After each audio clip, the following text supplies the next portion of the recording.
आज हम कक्षा 10 विषय भूगोल पाठ एक संसाधन और विकास पढ़ेंगे। संसाधन क्या होता है और उससे विकास कैसे होता है। ठीक है, अब परिभाषा। एक संसाधन हमारे पर्यावरण में उपलब्ध प्रत्येक वस्तु जो हमारी आवश्यकताओं को पूरा करने में प्रयुक्त की जा सकती है, जिसको बनाने के लिए प्रौद्योगिकी उपलब्ध है, जो आर्थिक रूप से संभव और सांस्कृतिक रूप से मान्य एक संसाधन है। प्रत्येक वो वस्तु, इसको बहुत आसान भाषा में से, प्रत्येक वो वस्तु जो हमारी आवश्यकताओं की पूर्ति करता है संसाधन कहलाता है। जैसे सूर्य संसाधन है, दिन में ऊर्जा प्रदान करता है, पौधों को प्रकाश संश्लेषण विधि से भोजन प्रदान करता है। लेकिन क्या सूर्य रात में भी संसाधन है? रात में तो चंद्रमा निकलता है। लेकिन हाँ, आज से यदि हम 100 साल पहले कहते कि हाँ सूर्य रात में संसाधन नहीं है, तो ये बात मान लेते हैं कि भाई रात में सूर्य का तो कोई काम नहीं है। लेकिन अब तो है। अब हम सोलर पैनल, सौर ऊर्जा के माध्यम से उसकी ताकत को, उसकी शक्ति को बैटरी में इकट्ठा करते हैं और रात में हम बल्ब जलाते हैं। गाँव में, शहरों में भी, बड़े बड़े होटलों में और अस्पताल में भी लगे हुए हैं। तो समान यह है कि प्रत्येक वो वस्तु जो हमारी आवश्यकता पूरी करता हो संसाधन कहलाती है।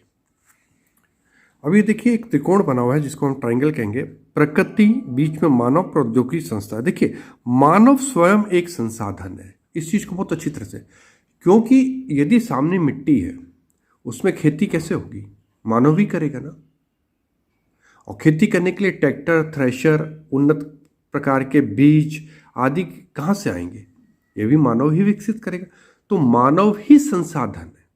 जान लीजिए, जिस देश का मानव तकनीकी रूप से या प्रौद्योगिकी रूप से बहुत अधिक सक्षम है, उस देश ने बहुत अधिक विकास किया। आपके पास चाहे जितना संसाधन पड़ा हो, लेकिन यदि मानवीय तकनीक आपके पास नहीं है, मानव तकनीक, दोनों शब्दों को समझिएगा।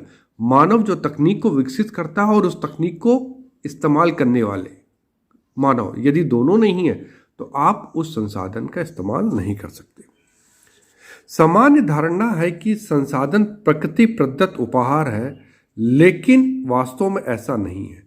संसाधन मानवीय क्रियाओं का परिणाम है। संसाधन, मानव स्वयं एक संसाधन है जो पर्यावरण में पाए जाने वाले पदार्थों में परिवर्तित करते हैं तथा उन्हें प्रयोग करते हैं, जैसे कोयला और पेट्रोल। ये देखिए, अब बहुत अच्छा, अभी मैंने बताया कि कोई भी प्रकृति संसाधन वस्तु, कोई प्राकृतिक वस्तु संसाधन तब बनती है जब मानव उसका उपयोग करता है। उदाहरण लीजिए कोयला और पेट्रोल का। भाई, पृथ्वी के नीचे कोयला और पेट्रोल तो हजारों साल से था, लाखों साल से था। लेकिन कोयला कोई 250 साल पहले और पेट्रोल कोई 100 साल पहले इस्तेमाल में आया। इसका क्या मतलब है कि ये दोनों वस्तुएं पृथ्वी के अंदर हजारों लाखों साल से थीं, लेकिन संसाधन नहीं थी। संसाधन कब बनी? जब जमीन से निकालने की तकनीक विकसित हुई और इसके उपयोग के लिए तकनीकों का विकास हुआ। जैसे हम पेड़ का एक उदाहरण लेते हैं। पेड़ से हम क्या मिलता है? हमको छाया मिलती है, फल मिलती है, ऑक्सीजन मिलती है और कार्बन डाइऑक्साइड सूखता है। लकड़ी मिलती है जिसका ईंधन बनाते हैं। लेकिन ये संसाधन के रूप में ईंधन तक ये हजारों साल तक रही। लेकिन जब पिछले 200, 250 साल या 300 साल से लकड़ी से लुगदी और लुगदी से पेपर बनाने की तकनीक विकसित हुई, तो पेड़ का इस्तेमाल और अधिक बढ़ गया। अब हम पढ़ेंगे संसाधनों का वर्गीकरण। ये संसाधन कितने प्रकार? एक प्रकृति, प्राकृतिक और दूसरा मानवीय। आपने अभी मैंने पढ़ा है कि मानव कैसे संसाधन के रूप में है। संरचना और संस्थाएं। संस्थाओं का मतलब होता है कि कितने इंजीनियरिंग कॉलेज हैं आपके पास। भाई, इंजीनियरिंग कॉलेज होंगे तभी आप तकनीकी लोगों को विकसित कर पाएंगे, और जब तकनीकी लोग विकसित होंगे तभी वो प्रकृति को संसाधन के रूप में उपयोगी बनाएंगे। और दूसरा इधर प्राकृतिक, उत्पत्ति के आधार पे जैव संसाधन और जैव संसाधन। अभी सब परिभाषाएं इसकी हम पढ़ेंगे बच्चों। समाप्तता प्रयोग के आधार पे, नवीकरण योग्य, अनवीकरण योग्य, और ये तीसरा है स्वामित्व के आधार पे, व्यक्तिगत, सामुदायिक, राष्ट्रीय, अंतर्राष्ट्रीय और विकास के स्तर पे संभवी विकसित भंडार, संचित कोश आदि। नेक्स्ट टॉपिक है उत्पत्ति के आधार पर। ये कितने दो प्रकार के होते हैं, जैव संसाधन, अजैव संसाधन। जैव संसाधन, इन संसाधनों की प्राप्ति जीव मंडल से होती है और इनमें जीवन व्याप्त होता है तथा पुनरुत्थान की क्षमता रखते हैं, जैसे मनुष्य, वनस्पति और तथा जीव जंतु। सामान्य भाषा या समान अर्थों में समझे ऐसे संसाधन जिनमें जीवन पाया जाता है। मानव जीवन पाया जाता है, मानव स्वयं एक संसाधन है क्योंकि वो प्रकृति से ही संसाधनों की प्राप्ति करता है। वनस्पति, वनस्पति मतलब पेड़ पौधे, इससे हमें क्या मिलती है, फल फूल मिलते हैं, लकड़ी मिलती है, कागज बनते हैं और लकड़ी से फर्नीचर बनते हैं, दवाएं बनती हैं बहुत सारी।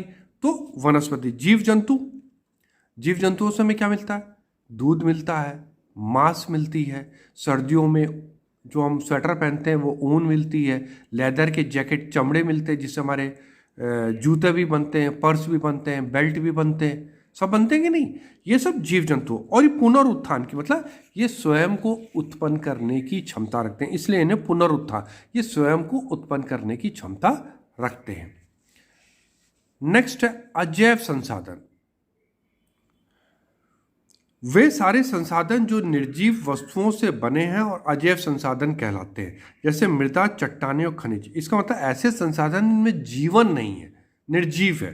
जैसे मृदा, मिट्टी, मिट्टी संसाधन है क्योंकि इसमें खेती करते हैं, हम घर बनाते हैं, उद्योग बनाते हैं, सड़क बनती है, रेलवे लाइन बनती है, सब कुछ तो मिट्टी पे बनती है। चट्टाने, चट्टाने ये कैसे संसाधन है। देखो बेटा, जो मृदा है वो चट्टानों से ही बनती है, हम पढ़ेंगे आगे। मृदा क्या है, चट्टानों से बनती है, फिर पत्थरों से आपके घर बनते हैं, सड़कें बनती है। तो ये अपने खनिज, लोहा, मैग्नीज, बॉक्साइट, सोना, चांदी, जो सब हमको प्राप्ति होती है वो सब खनिज संसाधन कहलाते हैं।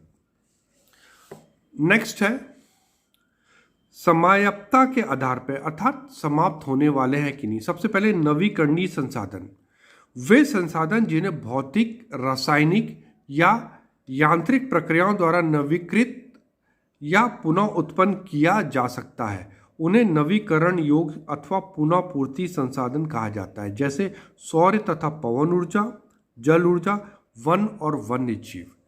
सिंपल सी परिभाषा यह है कि नवीकरणीय का मतलब जिनका हम लगातार इस्तेमाल कर सकते हैं, वो कभी समाप्त नहीं हो सकते। जैसे सौर ऊर्जा, सूरज रोज निकलता है। जब पृथ्वी का निर्माण हुआ उससे पहले भी सूरज था। भाई पृथ्वी की आयु कितनी है, 4.5 अरब वर्ष। सूर्य उससे पहले। सिद्धांत ये कहते हैं बहुत सारे कि पृथ्वी सूर्य से ही बनी है। तो दिन में हमें सूर्य की प्राप्ति होती है तो हम सोलर पैनल के द्वारा उसकी ऊर्जा को बैटरी में संचित कर सकते हैं, इकट्ठा कर सकते हैं, और रात में हम उसका इस्तेमाल करते हैं। तो सौर ऊर्जा, पवन ऊर्जा, बड़े बड़े पंखे देखे होंगे आपने बहुत सारी मूवीज में, है ना। तो और कई जगह आपने देखा होगा, ये डिस्कवरी में, नेशनल ज्योग्राफी में बड़े बड़े पंखे घूमते रहते हैं, घूमते रहते हैं। तो वो हवा के बल पे घूमते, जब वो घूमते हैं तो नीचे टरबाइन चलती है, उससे जनरेटर से बिजली उत्पन्न होती है। जल ऊर्जा सेम ऐसे, जैसे पवन कभी नहीं खत्म हो, भाई पवन खत्म हो गई तो हम तो मर जाएंगे, है ना। और उसी प्रकार जल ऊर्जा, जब तक जल ऊपर से गिर रहा है, टरबाइन पंखे घूम रहे हैं, तब तक वो ऊर्जा उत्पन्न कर रहे हैं। ये बहुत बड़ा सोर्स है जल ऊर्जा। आपने एक शाहरुख खान की एक पिक्चर है जिसका नाम है परदेश। वो नासा में साइंटिस्ट था, तो गांव में आता है, गांव में बिजली की समस्या होती है, तो वहाँ पे वो पानी से द्वारा टरबाइन को चला के विद्युत उत्पन्न करते हैं। कभी देखिएगा, मौका लगेगा आपको, अच्छी पिक्चर है परदेश, ठीक है। वन और वन्य जीव, भाई वन से क्या मिलते हैं, पेड़, लकड़ी मिलती है, फर्नीचर बनते हैं, अलमारी बनती है, बिस्तर बनते, मतलब आपके बेड बनते हैं, चेयर, टेबल, डेस्क जो स्कूल में आप इस्तेमाल करते हैं, बहुत सारी इसी से प्राप्ति होती है। तो नवीकरणीय का मतलब जिनका हम कितना भी इस्तेमाल करें वो कभी समाप्त नहीं हो सकते।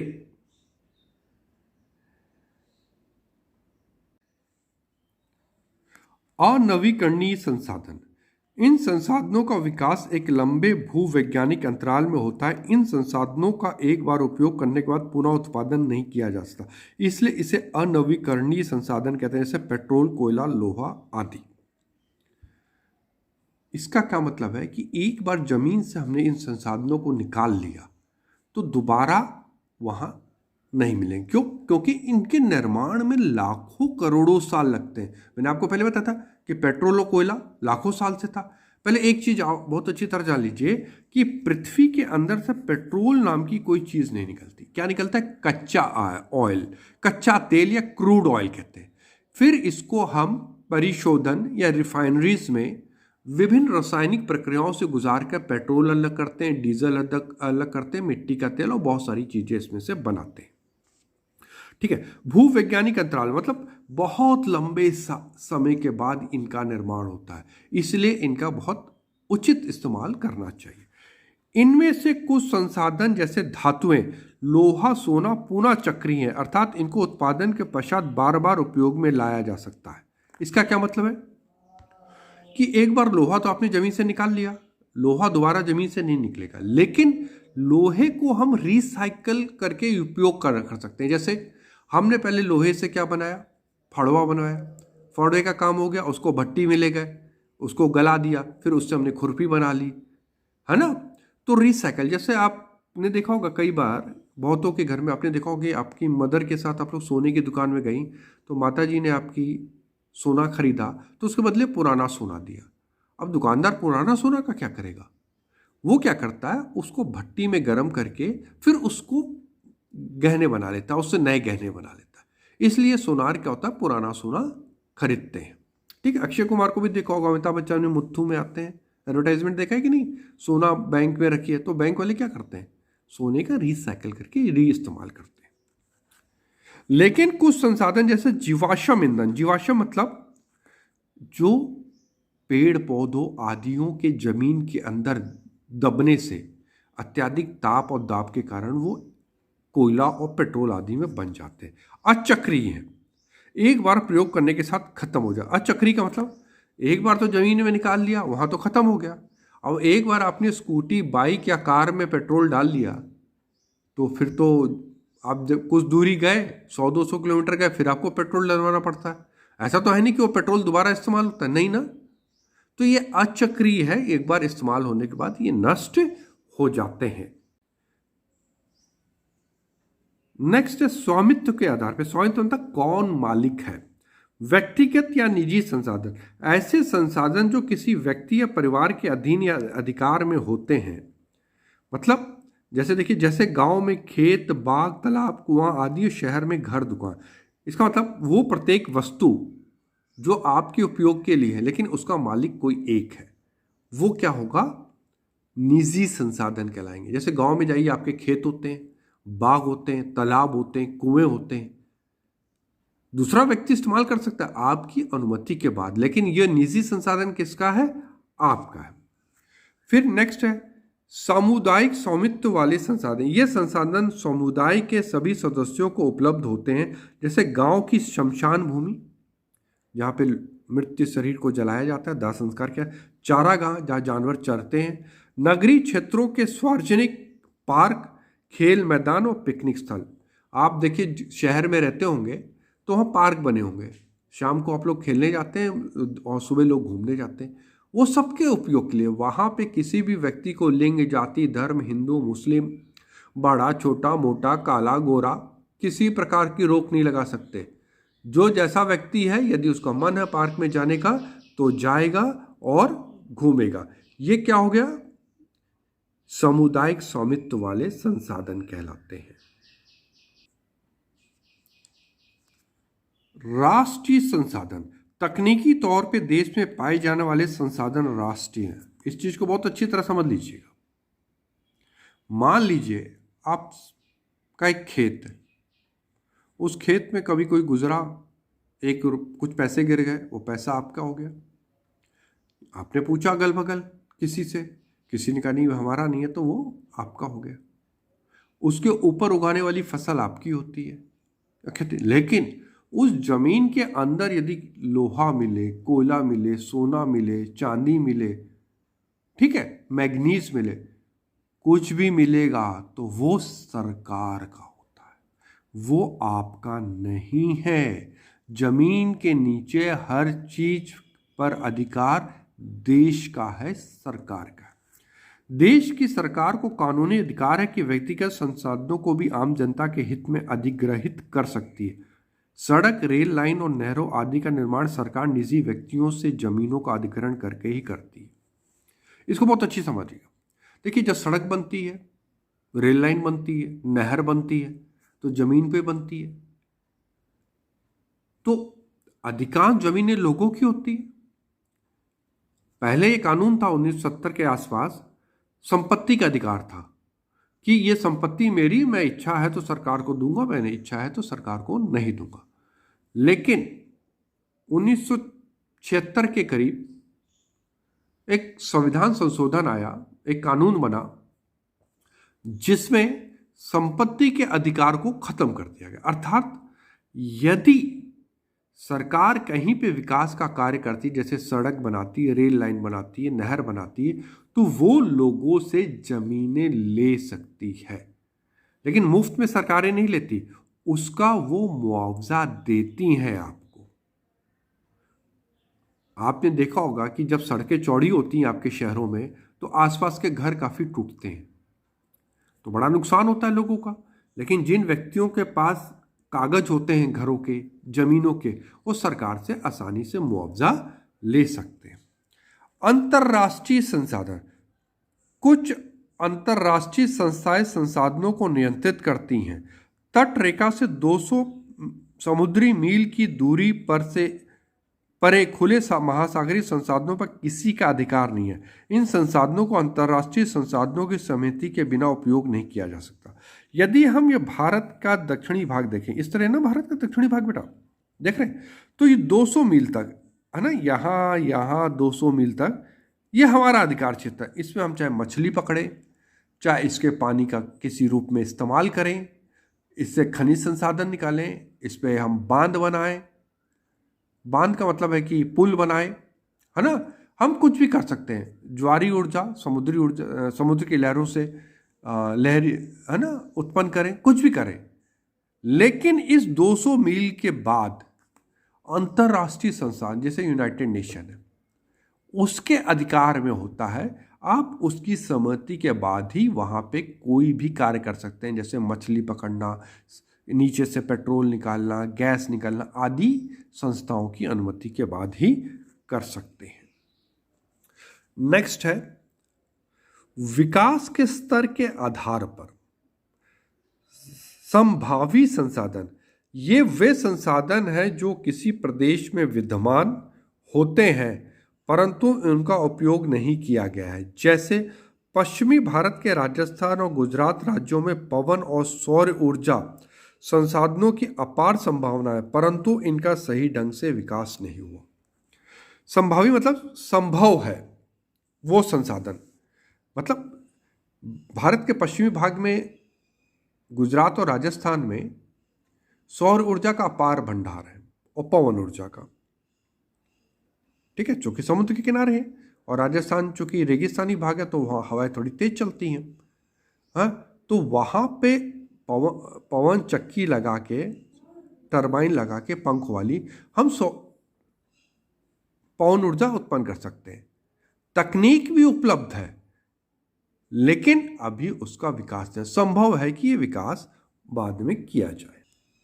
विकसित संसाधन, वे संसाधन जिनका सर्वेक्षण किया जा चुका और उनके उपयोग की गुणवत्ता और मात्रा निर्धारित की जा चुकी, विकसित संसाधन कहलाते। अर्थात हमने सर्वे कर लिया है, जैसे मान लीजिए किसी जमीन का सर्वे हुआ है, हाँ, एक जमीन का सर्वे हुआ है कि इसके नीचे कितना कोयला है, कितना पेट्रोल है, कितनी मात्रा में है, कितने बड़े क्षेत्र में है, वो उच्च क्वालिटी का कोयला है। जैसे कोयला के विचार करना, एंथ्रासाइट, बिट्यूमिनस, लिग्नाइट और पिट, तो वो एंथ्रासाइट प्रकार का है कि बिट्यूमिनस प्रकार का है, कितनी गहराई पर है, तो उसका सर्वेक्षण हो गया है। लेकिन अभी क्या हुआ, उपयोग नहीं। वास्तव में संसाधनों का विकास प्रौद्योगिकी उनकी संभाव्यता के आधार पर निर्भर करता है। अब जैसे आप देखिए उत्तर पूर्व में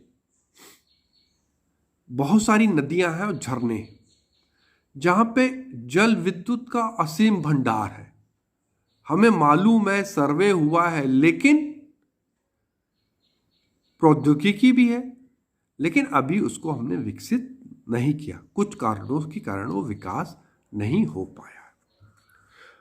भंडार, पर्यावरण में उपलब्ध वे पदार्थ जो मानव की आवश्यकताओं की पूर्ति कर सकते हैं परंतु उपयुक्त प्रौद्योगिकी के अभाव में उसकी पहुंच से बाहर है, भंडार में शामिल है। जैसे उसका उदाहरण देखिएगा, जल ऑक्सीजन व हाइड्रोजन गैसों का मिश्रण है जिसमें हाइड्रोजन ऊर्जा का मुख्य स्रोत बन सकता है, लेकिन वर्तमान में हमारे पास वो तकनीक नहीं है ताकि हम हाइड्रोजन का ऊर्जा के रूप में प्रयोग कर सकें। इसको बहुत अच्छी तरह समझ लीजिए, बहुत आसान है। पृथ्वी के 70% भाग में समुद्र है ना? तो जल किससे बना है? H2O, हाइड्रोजन और ऑक्सीजन के मिश्रण से। तो अभी यदि हमारे पास वो तकनीक नहीं है कि हम इसमें से हाइड्रोजन को अलग कर लें, समझ लीजिए जिस दिन ये विकसित हो गई तकनीक, तो पृथ्वी पर कितना बड़ा हाइड्रोजन का भंडार होगा, इसके विषय में आप जान लीजिए। ठीक है, आज तो नहीं है लेकिन भविष्य में आ सकती है, इसलिए इसको भंडार कहा गया। मालूम है कि हाँ ऊर्जा है, लेकिन अभी वो तकनीक हमारे पास नहीं है। संचित कोश, यह संसाधन भंडार का ही हिस्सा है जिन्हें उपलब्ध तकनीकी ज्ञान की सहायता से प्रयोग में लाया जा सकता है, परंतु उनका उपयोग अभी आरंभ नहीं हुआ। जैसे उत्तर पूर्व की नदियों में जल विद्युत उत्पन्न करने की अपार क्षमता है, लेकिन इस पर अभी सीमित उपयोग ही हो रहा है। जैसे मैंने आप पिछले उदाहरण बताया था, उत्तर पूर्व राज्यों में नदियां हैं, झरने हैं, हमें मालूम है कि जल विद्युत असीम है, लेकिन अभी उपयोग नहीं हो रहा। उसके कई कारण होते हैं। पहले तो ऐसी जगह है जहां सड़कें नहीं बनी अभी, है ना? तो सड़कें नहीं बनी तो मशीनें कैसे पहुंचेंगी? दूसरा, वहां उद्योगों का विकास नहीं हुआ, क्योंकि किसी चीज का डिमांड भी होगा तभी तो हम उस चीज का उत्पादन करेंगे। हाँ, नहीं तो यदि उस चीज की वहां डिमांड ही ना हो तो वो चीजें उत्पादन वहां कैसे होंगी? नेक्स्ट टॉपिक है संसाधनों का विकास। संसाधन न केवल मनुष्य के जीवन यापन के लिए आवश्यक है, बल्कि जीवन की गुणवत्ता बनाए रखने के लिए भी अति आवश्यक है। इसका क्या मतलब है? सिर्फ जीवन यापन नहीं है कि संसाधन होगा तभी मनुष्य के गुणवत्ता मतलब उसके विकास के लिए भी संसाधन बहुत आवश्यक है। यद्यपि संसाधन प्रकृति की देन है, लेकिन मानव ने अपनी आवश्यकताओं की पूर्ति के लिए इनका अंधाधुंध उपयोग किया है, जिससे निम्नलिखित समस्याएं उत्पन्न हो गई। जानते हैं कि मानव में कुछ ऐसा वर्ग होता है, कुछ ऐसे लोग होते हैं जो अपने निजी लाभ के लिए भी किसी को भी नुकसान पहुंचा सकते हैं। ऐसे ही लोगों ने पर्यावरण को भी नुकसान पहुंचाया, संसाधन को। जैसे कुछ व्यक्तियों के लालचवश संसाधनों का ह्रास हुआ है। अब हम जीव संसाधन में ले लें तो बहुत सारे जानवर पृथ्वी पे लुप्त हो गए। कहते हैं जो चीता है 1952 में ही लुप्त हो गया था इंडिया में। हाँ, हम वन्य जीव वाले एक पाठ में पढ़ेंगे किस प्रकार 19वीं सदी के आरंभ में भारत में करीब 2 लाख से ज्यादा बाघ थे, लेकिन मनुष्य ने उसकी खालों और अन्य उपयोग के लिए उसको इतना मारा कि वो 1970 आते आते करीब 800-900 रह गए। अब जाके सरकार ने 1973 में बाघ प्रोजेक्ट स्टार्ट किया, तब जाके उनकी संख्या 2000 के ऊपर हुई। तो हम लालच वर्ष क्या होता है, पेड़ों को काट डालते हैं, भूल जाते हैं कि पेड़ मिट्टी को रोक रखती हैं, मृदा अपरदन को रोकती हैं, वर्षा का एक बहुत बड़ा कारण बनती है। लेकिन हम सोचते हैं कि पेड़ों को काट लो, प्रकृति की देन है, बेच लो, पैसा कमाओ। तो लालचवश संसाधन समाज के कुछ ही लोगों के हाथ में आ गए, जिससे समाज के हिस्सों संसाधन संपन्न अमीर और संसाधन विहीन गरीब में बढ़ गया। इसको आप थोड़ा सा ऐसे समझिए, बिजली भी एक संसाधन है। माना जाता है कि भारत के लोग जितनी बिजली पूरे साल इस्तेमाल करते हैं, अमेरिका के लोग, यूएसए के लोग 1 या 2 दिन में ओतनी कर लेते हैं। आप समझ लीजिए कि कितना अधिक संसाधनों का उपभोग कर रहे हैं वो लोग। हाँ, तो कितना असंतुलित बंटवारा है संसाधनों का, कि एक के पास तो बहुत अधिक संसाधन है और दूसरे के पास बहुत कम है। संसाधनों का अत्यधिक या अंधाधुंध शोषण से वैश्विक पारिस्थितिकी संकट पैदा हो गया है, जैसे भूमंडलीय तापमान, ग्लोबल वार्मिंग, ओजोन परत अपक्षय, ओजोन डिप्लीशन, पर्यावरण प्रदूषण और भूमि निम्नीकरण। ग्लोबल वार्मिंग या भूमंडलीय तापमान, आप समझिए जितने अधिक उद्योग लगेंगे, उद्योग बहुत अधिक है, लेकिन उद्योग में से जो कार्बन डाइऑक्साइड निकलता है या गाड़ियों से जो धुआं निकलता है, वो पृथ्वी के ऊपर एक कवच बना दे रहा है CO2 की, कार्बन डाइऑक्साइड की। इस तरह आप समझ लीजिए ये पृथ्वी है, ये पृथ्वी है, तो पृथ्वी से निकलने वाली एक कवच बन जा रहा है एक। तो क्या हो रहा है, जो सूर्य की किरणें हैं वो तो पृथ्वी पे आ रही हैं, लेकिन पृथ्वी से जो भौमिकी विकिरणें जाती है वो ये CO2 की परत क्या होती है, रोक लेती है। तो क्या होता है, जब ये ऊर्जा बाहर नहीं निकलेगी पृथ्वी से, तो ये भाग गर्म होने लगेगा और पृथ्वी का तापमान बढ़ जाएगा। और जब तापमान बढ़ेगा तो क्या होगा, बर्फ पिघलने लगेंगी, ग्लेशियर्स पिघलने लगेंगे, हिमानियाँ कहते हैं। और जब वो पिघलेंगी तो बाढ़ आएगी, बाढ़ आएगी तो नदियों के आसपास के क्षेत्र डूबेंगे।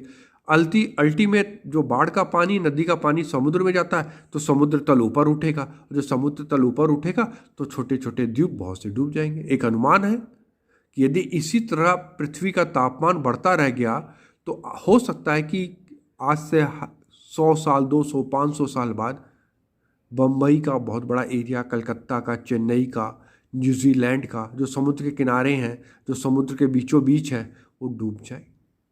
इसलिए ग्लोबल वार्मिंग। ओजोन परत, ओजोन क्या है, आपने पहले पढ़ा होगा 7th 8th में कि जो वायुमंडल में जो मंडल है वो वायुमंडल वाले कहते हैं क्षोभ मंडल, सप्ताप मंडल, मध्य मंडल। ये बताया ना बेटा इस तरह, क्षोभ मंडल, सप्ताप मंडल, मध्य मंडल, फिर कौन सा मंडल है, आयान मंडल और फिर बहिर्मंडल।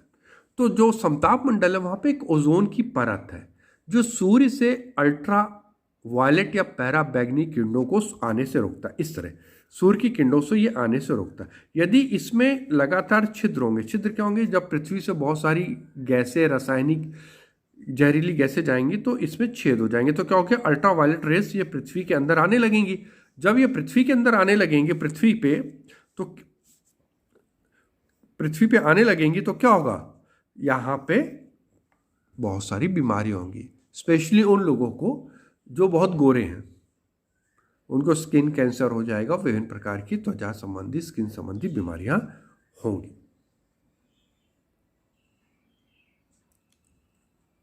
विश्व शांति और मानव जीवन की गुणवत्ता बनाए रखने के संसाधनों को समाज में न्याय संगत बंटवारा आवश्यक है। यदि संसाधनों का नियंत्रण कुछ व्यक्तियों के हाथों या देशों के नियंत्रण में रहे और वे इसका अंधाधुंध दोहन जारी रखें तो हमारा जीवन खतरे में पड़ सकता है। इस कारण पृथ्वी पर जीवन बनाए रखने के लिए आवश्यक है कि इन सीमित संसाधनों के उपयोग की न्याय संगत योजना बनाई जाए। अब क्या इंपॉर्टेंट है, क्योंकि संसाधनों का बंटवारा ठीक से नहीं होगा और यदि हम उसका सही इस्तेमाल नहीं करेंगे तो हम ना केवल समस्या में आएंगे, हमारी आने वाली पीढ़ी भी समस्या में जाए। इसलिए इन संसाधनों का बहुत उचित तरीके से संरक्षण करना है और इसका उपयोग करना है। अब नेक्स्ट टॉपिक है इसमें सतत पोषणीय विकास, सस्टेनेबल डेवलपमेंट। इसका बिल्कुल अर्थ ये समझ लीजिए, सतत पोषणीय आर्थिक विकास का अर्थ है कि विकास पर्यावरण के बिना नुकसान पहुंचाए हो और वर्तमान विकास की प्रक्रिया भविष्य की पीढ़ियों की आवश्यकताओं की अवहेलना न करे। बहुत ही समान अर्थों में समझिए कि हमें आज के समय संसाधनों का ऐसा इस्तेमाल करना है कि जो न केवल हमारी आवश्यकताओं की पूर्ति कर सके बल्कि आने वाली पीढ़ियों की भी आवश्यकताओं की पूर्ति कर सके। जैसे हम जो आज आम खाते हैं, एक आम का पेड़ कितने दिनों में लगता है बेटा, 5 साल, 6 साल। इसका मतलब हमारे बुजुर्गों ने उस पेड़ को लगाया और फिर वो पेड़ 20-25 साल फल देता है। यदि हम उस पेड़ को काट देंगे तो इसका क्या मतलब है कि अगले 5, 6, 7 साल उस पेड़ को पुनः उत्पन्न होने में लगेंगे, तो हम पेड़ क्यों काटें? भाई वो फल के अलावा भी तो हमें बहुत सारी आवश्यकताओं की पूर्ति कर रहा है पेड़। हमारे छाया दे रहा है, कार्बन डाइऑक्साइड का अवशोषण कर रहा है, मतलब एब्जॉर्व कर रहा है, और हमको ऑक्सीजन दे रहा है।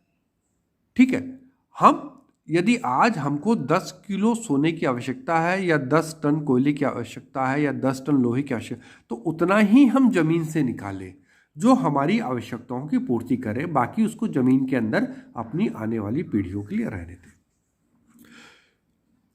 इसी को ध्यान में रखते हुए पृथ्वी सम्मेलन 1992 में हुआ था। पृथ्वी को पारिस्थितिकी असंतुलन से बचाने के लिए ब्राजील के रियो डी जेनेरो में जून 1992 के पर्यावरण सम्मेलन आयोजित किया गया, जिसको हम पृथ्वी सम्मेलन करते हैं। इसमें ध्यान रखिएगा बेटा, ये सिर्फ 9th क्लास में ही नहीं आता, ये विभिन्न प्रकार की परीक्षाओं में भी पूछा जाता है कि पृथ्वी सम्मेलन कहाँ हुआ था। तब कहेंगे आप ब्राजील के शहर रियो डी जेनेरो में। एक ओलंपिक भी हुआ था अभी कुछ साल पहले वहाँ पे। उसके बाद आप क्या कहेंगे? पर्यावरण सम्मेलन 92 ब्राजील के शहर रियो डी जेनेरो में, जिसको पृथ्वी सम्मेलन कहा गया। अब देखिए, जब पढ़ते हैं तो ये ध्यान रखिएगा, क्या इससे पहले भी कोई पर्यावरण सम्मेलन हुआ था? हाँ, जो पहला पर्यावरण सम्मेलन हुआ था 1972 में स्वीडन की राजधानी स्टॉकहोम में हुआ था। इसको बहुत अच्छी तरह याद रखिएगा। स्वीडन की राजधानी स्टॉकहोम में विश्व का पहला पर्यावरण सम्मेलन हुआ था, स्वीडन। ठीक है, ये यूरोपीय देश है, स्वीडन की राजधानी स्टॉकहोम में था। रियो सम्मेलन में भूमंडलीय वन सिद्धांतों, फॉरेस्ट प्रिंसिपल्स पर सहमति जताई और 21वीं शताब्दी में सतत पोषणीय विकास के लिए एजेंडा 21 को स्वीकृति प्रदान थी। ये बहुत इंपॉर्टेंट है, बहुत सारी परीक्षाओं में क्वेश्चन पूछा जाता है कि एजेंडा 21 किस सम्मेलन में लागू किया गया। तो आपको याद रखना, पृथ्वी सम्मेलन 1992 ब्राजील रियो डी जेनेरो। इस सम्मेलन का आयोजन विश्व स्तर पर उभरते पर्यावरण संरक्षण, सामाजिक आर्थिक विकास की समस्याओं का हल ढूंढने के लिए किया गया था। यह सम्मेलन हुआ क्या था? पर्यावरण संरक्षण। पर्यावरण संरक्षण मतलब वनों को बचाया जाए, नदियों को बचाया जाए, खनिज संसाधनों को बचाया जाए, और सामाजिक आर्थिक विकास मतलब सारे समाजों का भी विकास हो, उसके साथ आर्थिक विकास भी हो, बंद ना हो। और आर्थिक विकास से जो समस्याएं उत्पन्न हुई, जैसे जल प्रदूषण, वायु प्रदूषण, मृदा प्रदूषण, ध्वनि प्रदूषण, इनकी समस्याओं का भी हल किया जाए। सामाजिक का मतलब क्यों कुछ लोग अमीर हो गए, कुछ क्यों गरीब हो गए, इसमें बीच में कैसे संतुलन स्थापित किया जाए। इस सम्मेलन के United nation framework convention on climate change agenda 21 पृथ्वी सम्मेलन में स्वीकार किया गया। इसका उद्देश्य भूमंडलीय सतत पोषणीय विकास हासिल करना। ये एक कार्य सूची है जिसका उद्देश्य समान हितों, पारस्परिक आवश्यकताओं एवं सामाजिक जिम्मेदारियों के अनुसार विश्व सहयोग के द्वारा पर्यावरणीय क्षति, गरीबी, रोगों से निपटाना। एजेंडा 21 का मुख्य उद्देश्य यह है कि प्रत्येक स्थानीय निकाय अपना स्थानीय एजेंडा 21 तैयार करे। एजेंडा 21 का बहुत सिंपल और समान अर्थ यह है कि प्रत्येक स्तर पर एक एजेंडा तैयार किया जाए, 21 सूत्री कार्यक्रम। जैसे यदि हम राजस्थान के किसी गांव के बारे में लें या क्षेत्र में, तो वहाँ की सबसे प्रमुख समस्या क्या होगी राजस्थान में? पीने की पानी।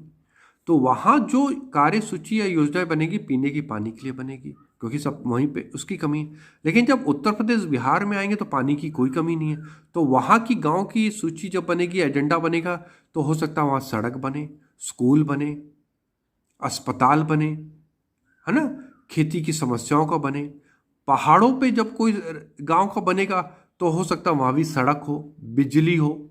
हाँ, वहाँ प्रदूषण जैसी कोई समस्या नहीं होगी, ना जल प्रदूषण की समस्या होगी, ना वायु की होगी, ना ध्वनि की, लेकिन वहाँ हो सकता है खेती की समस्या हो और आने जाने की समस्या हो। तो प्रत्येक स्थानीय इकाई का मतलब है जैसे शहरों में नगर निगम होता है और गाँव में पंचायत होती है ना, तो ये निर्णय करें कि हमारे क्षेत्र की क्या प्रमुख आवश्यकताएं हैं। नेक्स्ट है संसाधन नियोजन। नियोजन मतलब प्लानिंग। संसाधनों के विवेकपूर्ण उपयोग के लिए नियोजन आवश्यक है। भारत जैसे देश में संसाधनों की उपलब्धता में बहुत अधिक विविधता देखने को मिलती है। कुछ राज्य या तो संसाधनों से परिपूर्ण है, वहीं दूसरे राज्य क्षेत्रों में इन संसाधनों का अभाव है। जैसे झारखंड, पश्चिम बंगाल, उड़ीसा राज्यों में कोयला और लोहा आदि खनिजों की अधिकता है, वहीं उत्तर भारत के राज्यों में इनका अभाव है। इसका क्या मतलब है? देखिए, प्रत्येक क्षेत्र की अपनी एक खूबसूरती होती है, अपनी एक विशेषता होती है। जैसे छोटा नागपुर का पठार है जो भारत का, जिसमें अंतर्गत हम बिहार, उड़ीसा, झारखंड, वहाँ कोयला, लोहा, मैग्नीज, चूना पत्थर की बहुत अधिक अधिकता है। लेकिन हम पंजाब हरियाणा में चले जाएं तो वहाँ पे अभाव है। लेकिन इसके विपरीत पंजाब हरियाणा में गेहूं, चावल, चना, गन्ना उगाया जाता है। झारखंड, उड़ीसा और छत्तीसगढ़ में यदि जहाँ पे खाने वहाँ पे खेती का अभाव है। तो एक क्षेत्र संसाधनों में परिपूर्ण है, कुछ संसाधनों में, दूसरा क्षेत्र दूसरे कुछ संसाधनों में। तो हमें उनके बीच में संतुलन स्थापित करना है ताकि दोनों का समान विकास। उत्तर पूर्वी राज्यों में जल संसाधनों की अधिकता है, लेकिन इनका समुचित विकास नहीं हुआ। वहीं पश्चिमी भारत में राजस्थान, गुजरातों में जल की कमी है। मैंने उदाहरण दिया था उत्तर पूर्व राज्यों में झरने और नदियों का, कि वहाँ कितनी जल विद्युत उत्पन्न हो सकती है, लेकिन राजस्थान में तो पानी नहीं है, तो वहाँ कौन सी विद्युत उत्पन्न होगी? इसका भी हमने उदाहरण पढ़ा है पीछे। वहाँ सौर ऊर्जा, पवन ऊर्जा का विकास हो सकता है। राष्ट्रीय, प्रांतीय, प्रादेशिक, स्थानीय स्तर पर संतुलित नियोजन की आवश्यकता है। इसलिए ऐसी योजना बनाई जाए जो संपूर्ण राष्ट्र का भी विकास करे, राज्यों का विकास भी करे और गांव और शहरों का भी विकास करे। संसाधन नियोजन के निम्नलिखित सोपान है। सोपान मतलब क्या क्या स्टेप उठाया जाए। पहला है, देश के विभिन्न प्रदेशों में संसाधनों की पहचान कर उनकी तालिका बनाना। तालिका का मतलब है टेबल बनाना। इस कार्य में क्षेत्रीय सर्वेक्षण, मानचित्र बनाना और संसाधनों की गुणात्मक एवं मात्रात्मक अनुमान लगाना और मापन करना। इसका क्या मतलब है कि हम सबसे पहले उस क्षेत्र का एक मानचित्र बना लें, सर्वे कर लें। अच्छा, ये एक क्षेत्र ए है तो यहाँ पे कौन कौन से संसाधन है, कितनी मात्रा में है, कितनी गहराई में, कितनी गुणों में है। ये क्षेत्र बी है, यहाँ की संसाधन की अधिकता है, कौन सा संसाधन यहाँ कम है और किस प्रकार उसका उपयोग किया जा सकता है। दूसरा, संसाधन विकास योजनाएं लागू करने के लिए उपयुक्त प्रौद्योगिकी मतलब तकनीक होनी चाहिए, कौशल, इंजीनियर्स होने चाहिए आपके पास, साइंटिस्ट होने चाहिए, और संस्थागत नियोजन ढांचा होना चाहिए। सड़कें होनी चाहिए आपके पास, इंफ्रास्ट्रक्चर हम जिसको कह सकते हैं। हाँ, बिजली घर होने चाहिए, भाई बिजली भी तो चाहिए आपको तकनीक विकसित करके बाद उपयोग में लाने के लिए। हाँ, तो आपको हर चीज देखनी पड़ेगी। ऐसा नहीं कि सिर्फ पेपर में हो कि अच्छा ये तो सूर्य है, इससे बड़ी ऊर्जा मिलेगी, लेकिन उस ऊर्जा को बनाने के लिए तो पहले आपको तकनीक चाहिए, फिर उस तकनीक का उपयोग करने के लिए आपको लोग चाहिए। जैसे अभी आपने देखा होगा, कोरोना फैला हुआ था, बहुत सारे हॉस्पिटलों में वेंटिलेटर जो जीवन रक्षक उपकरण है वो रखे रह गए, इस्तेमाल ही नहीं हुए। क्यों? क्योंकि उसको चलाने वाले लोग ही नहीं थे। प्रशिक्षित तकनीक थी लेकिन कौशल नहीं था। तो ये बहुत इंपॉर्टेंट चीज है। संसाधन विकास योजनाओं और राष्ट्रीय विकास योजनाओं में समन्वय स्थापित करना। किसी भी विकास को यदि हम एक योजना बनाते हैं तो ये ध्यान रखना है कि वो संसाधनों का भी विकास करे और राष्ट्रीय विकास में भी योगदान। ऐसा ना हो कि राष्ट्र तो खूब विकसित कर रहा है और संसाधनों की कमी होती जा रही है। इसलिए ऐसी कोई योजना ना बनाए कि जिससे राष्ट्र का विकास हो, संसाधनों का विकास ना हो। ऐसी योजना बनाए जिससे दोनों का विकास हो। संसाधनों का संरक्षण। किसी भी देश के विकास में संसाधन महत्वपूर्ण भूमिका निभाते हैं। चूंकि संसाधन कुछ ही क्षेत्रों में सीमित मात्रा में है, अतः इनका न्यायपूर्ण उपयोग आवश्यक है। यदि हम इनका विवेकहीन उपभोग और अति उपयोग करेंगे तो कई सामाजिक, आर्थिक, पर्यावरणीय समस्याएं पैदा हो सकती हैं। इसलिए इन संसाधनों का संरक्षण अधिक आवश्यक है। मैंने अभी कहा था, आप जबरदस्ती चीजों का ना इस्तेमाल कीजिए। जैसे पानी भी तो एक संसाधन है ना बेटा, और सीमित संसाधन, आप तो कहेंगे अरे वर्षा तो होती रहती, नहीं बेटा। पृथ्वी में कुल जो जल है, यदि उसको 100 मान लिया जाए तो 0.1% ही शुद्ध जल है जो हमारे उपयोग के लिए आया है। और हम क्या करते हैं बेटा, छोटे से लेकर बड़े तक की बात कर रहा हूं मैं। छोटा बच्चे, हम नहाते हैं तो नल खोल देते हैं और गुनगुनाते रहते हैं, गाना गाते रहते हैं बाथरूम में, पानी बाल्टी से गिरता रहता है, बहता रहता है। आपने देखा होगा कि आपके घर में बर्तन धोते हैं तो नल चलता रहता है, बर्तन मान रहे हैं नल चल रहा है, पापा दाढ़ी बना रहे हैं नल खुला हुआ है, मम्मी कपड़े धो रही हैं अभी कपड़ों पे साबुन ही लगा रही है लेकिन नल खुला हुआ है। तो ये तरीका अच्छा नहीं है। हमको पानी की बचत करनी है तो इसका संरक्षण बहुत आवश्यक है। अंतर्राष्ट्रीय स्तर पर व्यवस्थित तरीके से संसाधन संरक्षण की वकालत 1960 में क्लब ऑफ रोम ने की थी। ये रोम कहाँ पे बेटा, इटली में है। इसके विषय में बहुत अच्छी तरह जान लीजिए। क्लब ऑफ रोम ने कहा था संसाधनों का संरक्षण या बचाव बहुत आवश्यक है। 1987 में ब्रुंटलैंड आयोग रिपोर्ट द्वारा वैश्विक स्तर पर संसाधन संरक्षण में मूलाधार योगदान किया गया। रिपोर्ट में सतत पोषणीय विकास सस्टेनेबल डेवलपमेंट की संकल्पना प्रस्तुत की और संसाधन संरक्षण की वकालत की। अब ये देखिए बहुत इंपॉर्टेंट है कि सबसे पहले सतत पोषणीय विकास या सस्टेनेबल डेवलपमेंट शब्द कहाँ आया था? ये आया था ब्रुंटलैंड आयोग रिपोर्ट 1987 में आया था। ये जीएस जनरल स्टडीज के सिविल सर्विसेज जो आईएएस पीसीएस का एग्जाम दे रहे हैं बच्चों, उनके लिए बहुत इंपॉर्टेंट है। ये आपको भी याद रखना है 9th में कि ये कहाँ से शब्द आया था।